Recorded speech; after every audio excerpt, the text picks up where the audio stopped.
우리 말씀 보겠습니다. 보시면서 에베소서 6장 1절에서 3절입니다.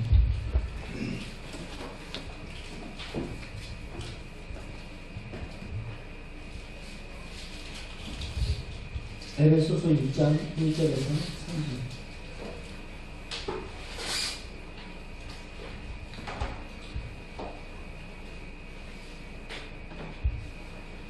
같이 함께 읽겠습니다. 시작.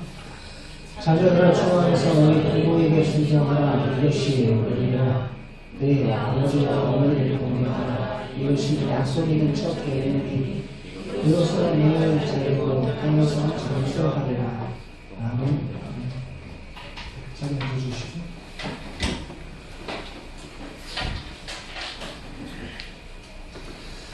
한국의 기독교가 들어올 때 참 많이 오해를 받기도 했습니다. 이 근본 없는 종교가 해서. 그래서 제사 드리지 말라.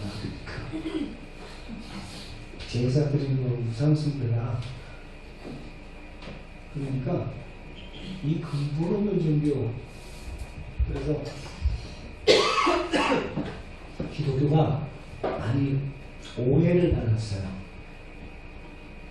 그러나 기독교만큼 부모에 대해서 철저히 공경과 순종을 가르치는 종교는 없습니다. 오늘 말씀 속에서도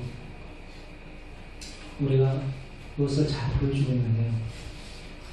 특별히 여러분들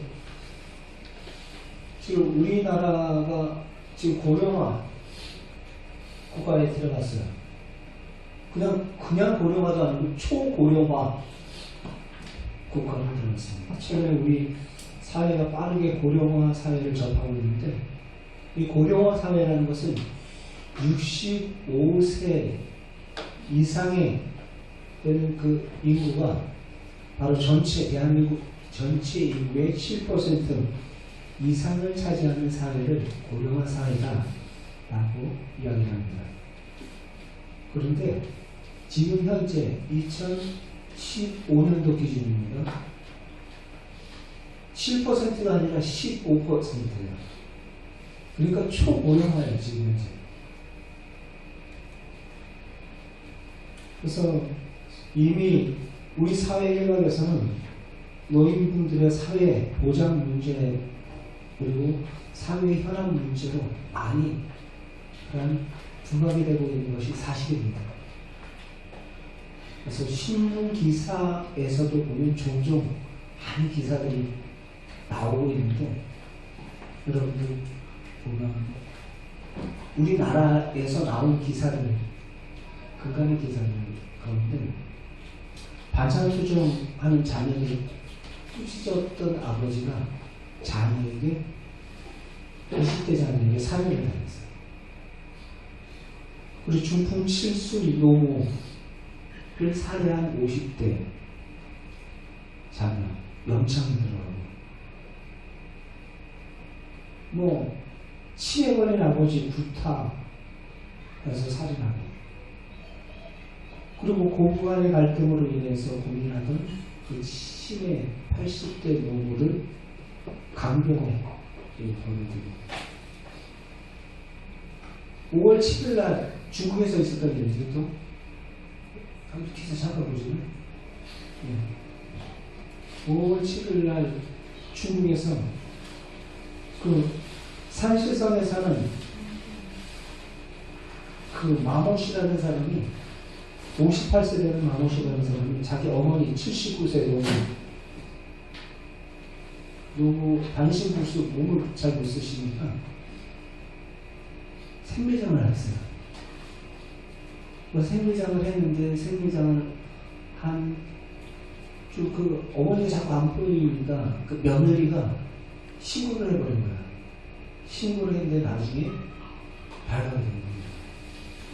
그래서 생매장한 그곳을 사흘 있다가 딱 찾아보니까 신음소리가 들리죠. 아직 살아계신 거예요. 그래서 941생으로 살아난 그런 사건들이 있었습니다.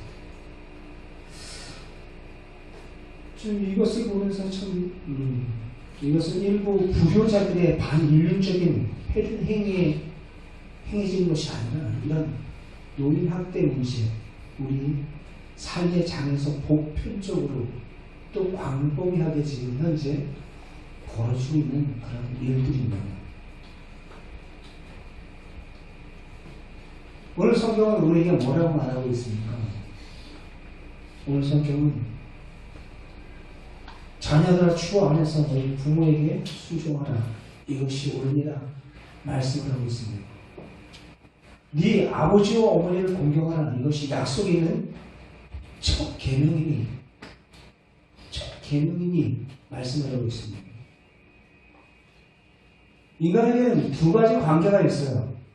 두 가지 관계가 있는데 그 두 가지 관계를 잘 유지해 나가야 합니다. 하나는 수직적인 관계요, 하나는 수평적인 관계입니다. 수직과 수평이 잘 이루어질 때 우리는 여기 뒤편에 크로스되어 십자가의 모양이 나오는 것처럼 수직적인 관계는 하나님과 우리 인간 사이의 그 관계를 수직적인 관계라고 한다면, 수평적인 관계는 사람과 사람 사이의 관계를 수평적인 관계라고 말할 수가 있습니다. 우리 하나님께서는 사람에게, 당신의 백성들에게 아주 십계명을 부여해 주셨어요. 십계명 중에 1에서부터 4계명까지는 수직적인 관계입니다. 너희들이 하나님을 어떻게 섬길 것인지, 어떻게 예배할 것인지, 어떠한 방법으로 그에게 제사를 드릴 것인지, 그리고 그 안식일을 어떻게 지킬 것인지, 그것이 바로 1에서부터 네 번째 계명까지가 바로 수직적인 관계를 표현하고 있습니다. 하나님과의 관계를 지켜야 될 계명들. 그 다음 5번째 계명에서부터 마지막 10번째 계명까지는 수평적인 관계예요. 사람과의 그 관계입니다. 도둑질하지 마라, 살인하지 마라, 뭐하지 마라, 뭐하지 마라, 이웃의 것을 탐내지 마라. 다 사람과의 관계예요. 그런데 사람과의 관계에서 제일 첫 번째로 언급한 5번째 5계명이 뭡니까? 네 부모를 공경하라예요. 그래서 우리 6장 2절에 네 아버지와 어머니를 공경하라, 이것이 약속에 있는 첫 계명이다. 수평적인 관계에 있어서의 첫 번째 계명이 바로 네 부모를 공경하라는 것이다 라는 것이죠. 수평적인 인간관계의 계명. 여러분, 왜 이 계명을, 첫 번째 계명, 왜 이것을 중시하라 말씀하셨을까요? 그것은 약속에 있는 첫 계명은 가정과 질서, 행복의 기초가 되기 때문입니다. 하나님께서 세우신 이 땅에서 조직이 두 조직이 있어요. 하나님께서 직접 친히 세우신 조직. 이 세상에 많은 제도와 기구와 조직체가 있지만 하나님께서 직접 세우신 조직은 교회와 가정입니다. 에덴 동산에서의 아담과 하와를 통해서 가정이라는 그 조직을 먼저 세워줬어요. 여러분, 교회보다도 가정을 먼저 만드셨어요. 그러므로 가정은 교회와 더불어 하나님이 세우신 신성한 조직체입니다. 사회가 붕괴된다라고 할 때 무엇을 먼저 가장 붕괴시키냐면 가정을 먼저 사탄은 붕괴시킨다는 것을 여러분들 지금 신발하네요. 팍스 로머가 붕괴된 원인 가운데 하나도 바로 가정의 붕괴에서부터 시작했어요. 외세의 공격으로 로마가 붕괴됐던 것이 아닙니다. 가정이 붕괴해요. 오늘날 이 시대도 마찬가지입니다. 가정이 지금 붕괴되고 있어요. 지금 뭐 코로나가 어디 뭐 게이 바텐더 그런 데서부터 지금 확산돼 나가고 있다. 뭐 지금 이태원에서부터 뭐 그런 이야기 뉴스 지금 여러분이 접할 것입니다. 온전한 가정으로서의 구성원이 아니에요. 젠더 문화를 통해서 가정이 아니에요. 남, 여가 합하여서 한 가정을 이루는데 같은 동성끼리 자기네들끼리 부부라고 합법적으로 결혼을 하고 게이, 젠더 지금 가정이 지금 붕괴되어 버려 있어요. 그리고 해체, 가정의 해체. 이것은 그냥 보편적으로 일어나는 사회 현상으로 보아서는 안 되는 것입니다. 깨트려요. 마귀가 들어가면 아담과 하와의 관계를 깨트리는 것처럼, 그리고 형제와 형제, 가인과 아벨 사이를 깨트리는 것처럼 깨트리고 반복하고 온전한 가정으로서 바로 설 수 없도록, 그것은 사탄의 역사입니다. 그것은 사회 보편적인 어떠한 상대적인 가치로 치부했다가는 큰일 납니다. 가정의 질서를 파괴해 갑니다. 사탄은 가정을 파괴시켜버리려고 여러 가지 창세 이후부터 지금까지 계속하고 있어요. 남편과 아내의 관계를, 부모와 자식의 관계를, 형과 동생의 관계를 이간질시키고 파괴하려고 끊임없이 가정을 해체시키고, 이러한 여러 가지 가족 관계 가운데 가장 근간이 되는 것, 가장 기본이 되는 것이 바로 부모와 자식과의 관계입니다. 왜죠? 부모와 자식과의 관계는 사람이 태어나서 제일 먼저 맺는 인간관계가 바로 부모와 자식과의 관계이기 때문입니다. 여러분들이 처음 출생해서 처음 만나는 사람이 누구예요? 부모예요. 부모라고. 그래서 가정 질서의 기초는 이 부모와의 관계, 이것이 참 중요한 것입니다. 그래서 이 약속 있는 첫 계명을 무시해서는 그 가정의 질서나 행복도 무너지게 되어 있는 것입니다. 네 부모를 공경하는 교훈은, 이것은 단지 기독교 안에서만이 아니라 동서양을 막론하고 옛날이나 지금이나 변함없는 철칙입니다. 윤리의 근본이에요. 또 이것이 성경의 근본, 원리이기도 한 것입니다. 왜요? 우리는 신앙생활을 하면서 이것이 바로 정립되지 않으면 잘못된 신앙생활을 할 수가 있어요. 잘못된 신앙생활.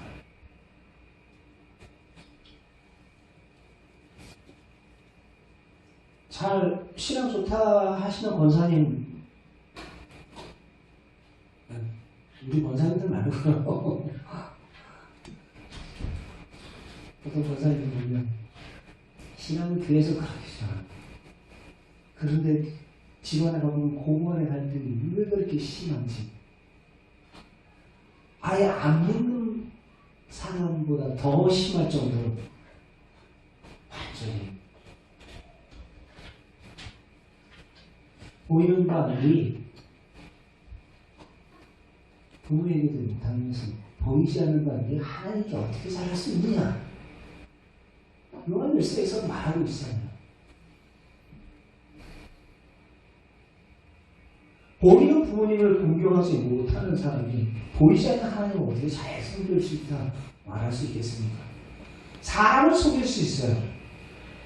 그러나 하나님을 속일 수 없습니다. 마가복음 9장, 7장, 8절 이하의 말씀 속에서 예수님께서도 그것을 지적했어요. 그 시대 사람들에게 그 잘못된, 건강하지 못한 그 신앙을 지적했다고요. 예수님께서 유대인들의 잘못된 신앙관을 지적하면서 너희가 하나님의 계명을 버리고 사람의 유전을 지키는 거다 하면서 하나님의 계명은 네 부모를 공경하라. 네 아비 어미 회방하는 자는 반드시 죽으리라 말씀을 하고 있는데 그들은 인간의 유전, 관례, 그러니까 허울 좋은 사람에게 보이기 위한 그런 것들을 잘 지키면서 한 척하면서 실질적으로 그 마음 가운데 부모에 대한 섬김과 봉양이 없다는 것입니다. 인간의 유전을 더 중요시하고 고르반이라는 명목으로 부모를 거역하는 것을 책망했어요. 예수님께서. 고르반이라는 말, 그 뜻이 뭐냐면 부모에게 드려 효도해야 할 것을 하나님께 바쳤다라는 거예요. 부모님께 드려 효도해야 할 것을 하나님께 바쳤다. 그래서 여러분들 귀 중에 어떻게 생각합니까? 이야, 하나님께 바쳤어. 신앙 참 좋아. 봤을 때 매가장 박수를 치고 칭찬을 하고 그럴 수가 있겠죠. 그런데 하나님의 시각에서는 아니다라는 거예요. 사람에게 해야 할 도리는 하나님의 것입니다. 작은 소자 하나에게 한 것이고 누구께 한 것이라고 그랬어요? 내게 한 것이다. 보이는 육신의 아버지도 제대로 섬기지 못하면서 보이지 않는 바 내 하나님 아버지를 어떻게 섬긴다고 말할 수 있느냐 라는 거죠. 그 고르반이라는 뜻이 바로 그런 뜻이에요. 히브리 말로. 그들은 하나님을 섬긴다는 미명하에 부모님에 대해서는 푸대져 버렸어요. 부모에겐 불효를 했습니다. 원래는 이 고르반이라는 뜻이 나쁜 뜻이 아니에요. 그 좋은 뜻을 우리 인간이 악하게 악용을 하는 것입니다. 하나님을 지극히 높으신 그 신앙에서 다른 것을 경시하는 좋은 출발에서 시작했던 거예요. 하나님이 최우선입니다. 하나님은 우리에 있어서 차선이 아닙니다. 라는 그러한 차원에서의 그 고르반, 좋은 의미에서 출발을 했다고요.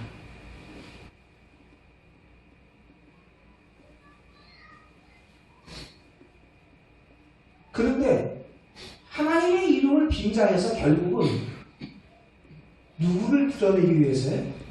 자기를 부각하기 위해서요. 내 신은 얼마나 좋은지. 주님된 자기를 드러내기 위한 그 신앙의 모습들, 외식하는 모습들, 우리 하나님께서 보셨을 때 얼마나 역겨워 보이셨기에 우리 예수님께서도 그 부분을 그 시대에 잘못된 그 신앙관을 지적하셨겠습니다.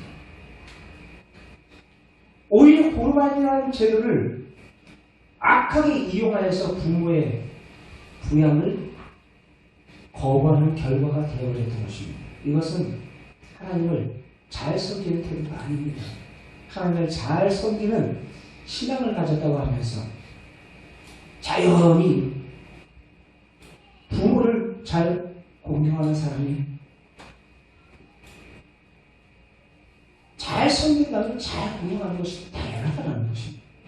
그래서 오늘 본문 말씀 속에서 그것을 다시 읽어봅시다.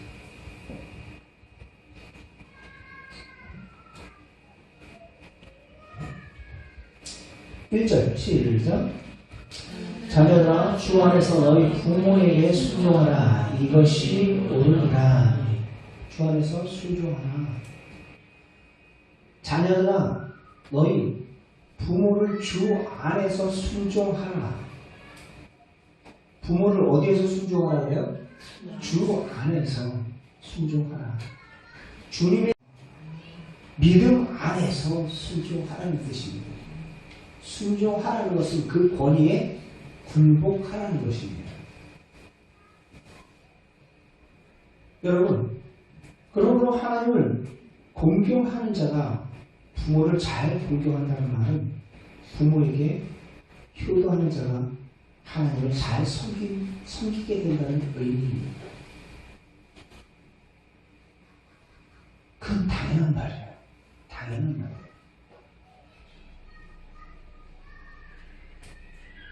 여러분, 하나님을 잘 섬기는 자는 부모도 잘 섬기는 것입니다. 여러분의 자녀를 예수 그리스도 잘 믿게 한다면 부모님께 훌륭한 효자가 되는 것입니다. 억지로 가르친다고 되는 게 아니에요. 억지로 가르친다고 되는 게 아니에요. 부모님은 우리에게 생명을 전달해 주신 분입니다. 누구로부터? 하나님으로부터 여러분들에게 생명을 전달해 주신 통로예요. 누가요? 부모님이.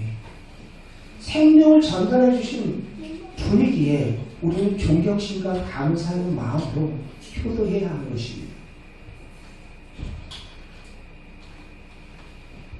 바로 부모님은 하나님의 대리자입니다. 하나님의 대리자로서 그 생명의 연장선의 그 통로로 여러분들이 오늘까지 그 생명을 얻고 이 땅에 존재한 이유가 그 하나님의 대리자로 오신 그 부모님을 통해서 얻었기 때문입니다. 부모는 세상에 태어난 처음 접한 인간으로 모든 생명, 궁극적으로 하나님에 대한 바른 태도를 학습하게 합니다.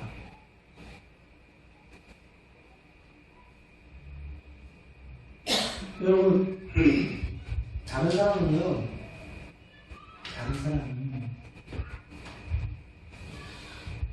내가 못나고 머리가 둔하고 불우일지라도 또는 그 멸시를 갖고 나의 부족함 때문에 없이 여길 수 있어요. 그런데 우리 부모님은 오히려 나의 그 연약함, 부족함, 그 아파하는 모습, 그런 것을 더욱더 불쌍히 여기시고 더 큰 사랑으로 더 많은 도움으로 가슴 아파 해주신 분이 바로 우리 부모님이십니다. 그리고 그것이 우리 주님의 마음이기도 합니다. 그러므로 부모님을 동정해주는 마음이 아니라 어버이 주인이 됐기 때문에 그냥 용돈 몇 푼 드리고 동정해주는 그런 마음이 아니라 존경하는 마음으로 공경하는 것입니다. 여러분, 여기서 공경하라, 순종하라 라는 이 말은 무게중심을 둬라라는 말이에요. 무게중심을 둬라, 가치 중심을 둬라 라는 것입니다. 자녀들아 너희 부모를 주 안에서 순종하라. 이것이 옳으니라. 순종이 필요합니다. 그 권위는 하나님께서 부모된 우리에게 준 것입니다. 부모의 권위는 하나님의 권위를 대표할 때입니다. 여러분, 그러므로 하나님께서 자식들 부모에게 주셔서 양육하고 교육하게 해주셨기 때문에 그러므로 부모의 권위에 반항하거나 불순종하는 것은 즉 하나님의 권위에 대한 그 불순종이요 반항이기도 한 것입니다. 그 권위는 누가 주신 권위이기 때문이에요. 하나님의 대리자로서 부모에게 맡겨주신 자녀를 양육할 수 있는 그 권위를 부모에게 부여해 주셨기 때문입니다. 동시에 부모된 분들은 자식들에게 순종하는 법을 가르쳐 줘야 돼요. 아이를 기준으로 요즘에 아이를 하나 둘 심지어는 뭐 하지도 않는 그런 경우들도 있지만 너무 오나오나 키우다 보니까 버릇없는 경우들도 참 많이 있잖아요. 아이들 배를 안 칩니다. 어려서부터 잘못된 고집, 나쁜 버릇 생기지 않도록 세심한 관심과 교육, 초단을 아끼지 말라고 장원서에서도 말하고 있는 것처럼 그 또한 우리 부모에게 책임이 있는 것입니다. 왜요? 이 자녀는 나의 것이 아니기 때문입니다. 하나님께서 잠시 이 땅에 있는 동안 내게 맡겨주신 대열매의 기업이기 때문입니다. 내게 맡겨주신 기업을 엉망진창으로 만드는 건 안 되잖아요. 네 인생 네가 살아야지 알아서. 그게 아니라 내가 바로 서 있을 때 그것이 자녀들에게 선한 믿음의 영향력으로 나타나게 될 줄 믿습니다. 그것은 또한 부모된 저와 여러분들의 책임이기도 한 것입니다. 그렇지 않을 때 어려서부터 바른 교육과 편달이 들어가지 않으면 암만 성경의 위대한 인물들도 자녀들을 그 망치는 경우들이 참 많았습니다. 수요 예배 때 말씀을 언급했던 것처럼 다윗 왕의 아들 압살롬, 아버지의 그 왕위를 빼앗겠다고 칼뿌리를 아버지한테 겨뤄들었던 그 압살롬 아닙니까? 한 번도 성경은 압살롬에게 다윗이 얘야 네가 어찌하여 그리하였느냐 라는 말을 하지 아니하였다 라고 성경이 언급하고 있어요. 그가 잘했기 때문이 아니라 잘못했음에도 불구하고 잘못된 길을 꼬집어서 책망하지 않았기 때문이에요. 엘리 제사장 역시 마찬가지예요. 성전 안에 있는 홈리와 비나스 그들 역시도 그 아버지의 근심이 되고 마음의 대못을 받던 자녀들 아니었습니까? 우리는 누구의 자녀 탓할 것이 아니라 이제 나의 자녀 문제에 안은 없다 라는 이야기 있죠. 문제에 부모는 있어도 문제에는 없다. 자녀를 책망하기 전에 나의 신앙의 모습들을 한번 먼저 돌아볼 수 있는 우리의 모습이기를 바랍니다. 우리 영상 하나 잠깐 주십시오. 이성이 나오는 영상.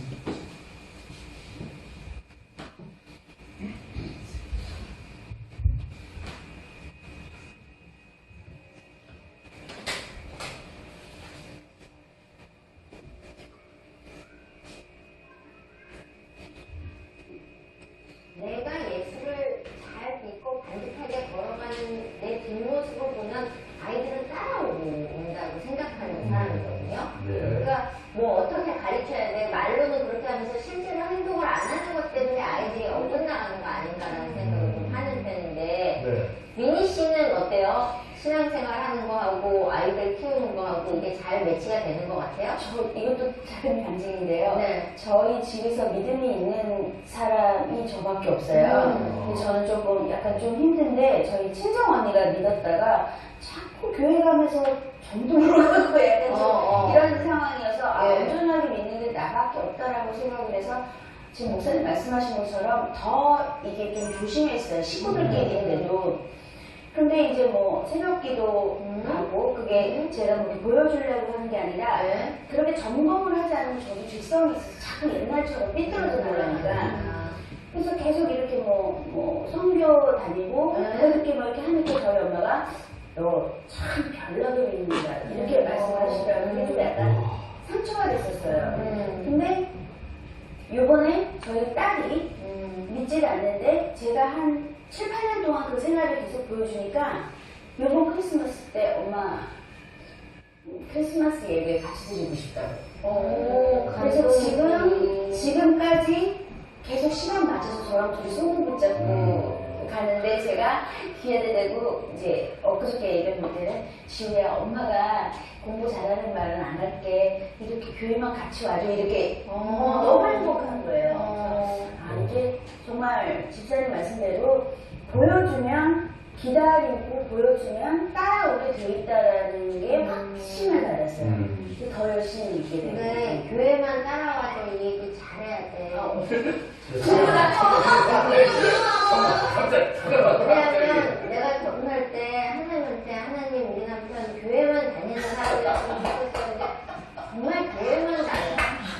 그래서 기도를 잘해야 되고 말을 잘해야 되더라고. 그래서 난 요새 바꿨거든. 빨리 봅시다. 잘하다가 네. 그래서 부모들이 보여준 것이 참 그만큼 중요하다는 거예요.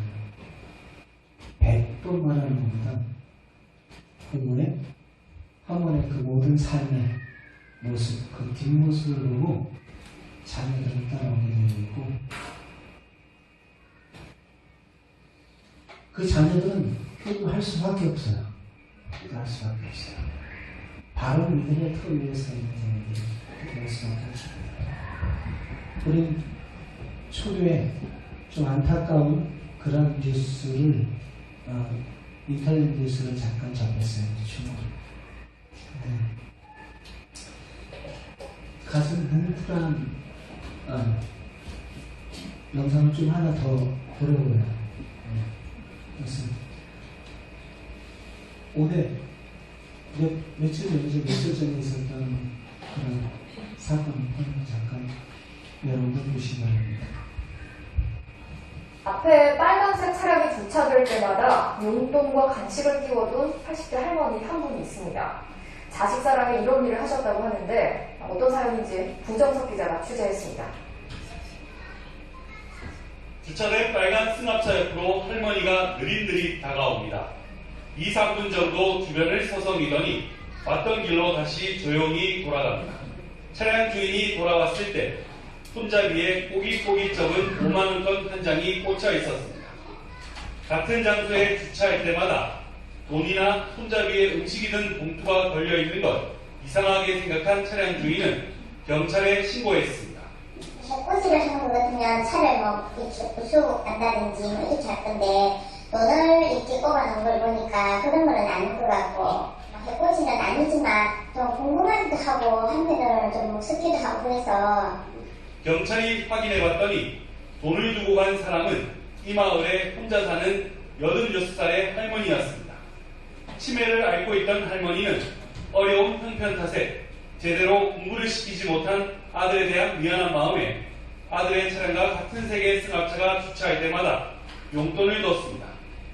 이 빨간 승합차를 자식의 차로 착각한 할머니는 지난 2달 동안 5차례에 걸쳐 현금과 간식을 놓고 갔습니다. 아드님 그 얘기를 듣고 순간적으로 저도 큰 딸이라 마음이 좀 아팠어요. 큰 자식이 다 잘 돼야 된다는 그런 생각을 어른들은 가지고 계시기 때문에 그 할머니 마음은 어떻게 되었을까요? 50대 아들은 몇 달 전부터 다른 지역에서 일을 하고 있는 것으로 확인됐습니다. 경찰은 이 같은 사실을 할머니에게 설명한 뒤 후간 91만 원을 할머니에게 돌려줬습니다. MBC 뉴스 구정석입니다.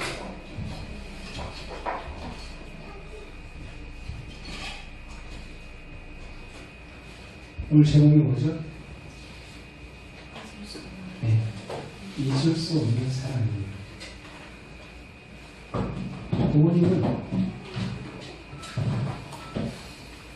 지금 본인 상태에 건강은 안 좋고 모든 것을 다 잃어버리는 그런 치매 상태였지만 자식에 대한 그 사랑만큼은 잊을 수가 없었던 거예요. 저와 여러분들은 잊을 수 없는 그 사랑을 받은 자입니다.